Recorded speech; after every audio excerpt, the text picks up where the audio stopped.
All right, welcome back, guys. So briefly, I just wanted to touch on the controversy with the last video. Obviously, it was all over Reddit, Discord, I'm sure you've seen it, but I did mess up the numbering on the dice. I have no excuse for that. That was my bad 100%. I'm sorry, guys. I promise I'll be better, but hopefully we can just move on from that. And today, we got this deck with Commander Liara Portyr, who is one of the actual few commanders in Commander. So she's a 5-mana 5/3, and then whenever you swing, for each opponent you're attacking, you're gonna exile the top card of your library, and then spells you cast from exile this turn cost X less, where X is the number of players you're attacking. So just uncommon, but she can be kind of powerful, right? She's giving you card advantage. If you swing out at all opponents, you're gonna get 3 cards off the top and they're gonna cost 3 less. So can do some powerful things with her. Importantly, she only cares on resolution, how many people you're attacking, not how many you like declare you're attacking. And so that's important, because the easiest way to enable her is something like an Adeline, right? That last ability, whenever you swing for each opponent, you make a 1/1 attacking them.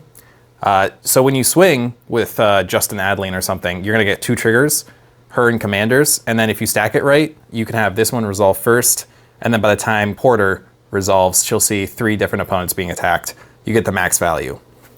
So in order to maximize that, one of the key components of this deck are going to be our colorless ramp. So like an Arcade Signet is gonna be really good with her because it's gonna cost 3 less, so it's basically free and it's gonna give us enough mana to do more things on our turn, which is great when we got a bunch of stuff to do. So this is really powerful in the deck and it can help you get out your commander faster. Then we just got a bunch of things that can swing. We got some adventures because after you do the adventure, you're casting the creature from exile, so it's gonna be cheaper. So we got some good synergy with that. And then the final part of this deck is just a bunch of high cost sorceries. So there's a bunch of like kind of dirtily big sorceries, like a deploy to the front, put X soldiers onto the battlefield or X is the number of creatures. It's just big, all right? Keyword expensive, but Liara helps you kind of ramp to it. So we're playing these really big fun spells. Let me see if I can get some of the silly ones. Oh, I really like Surge to Victory. This is one of my favorites. So this deck really maximizes Surge to Victory, where you exile one of your big spells out of the graveyard, all your creatures get huge, and then whenever you hit somebody, you get to cast a copy of that spell.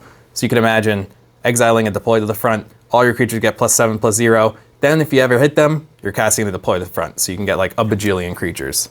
So keeping this deck, it's a little different in Boros. I have a couple other Boros decks, but this one feels a little different. And I do enjoy a little bit of chaos, a little splash of the chaos. I love my goblin game in here. So yeah, keeping this one.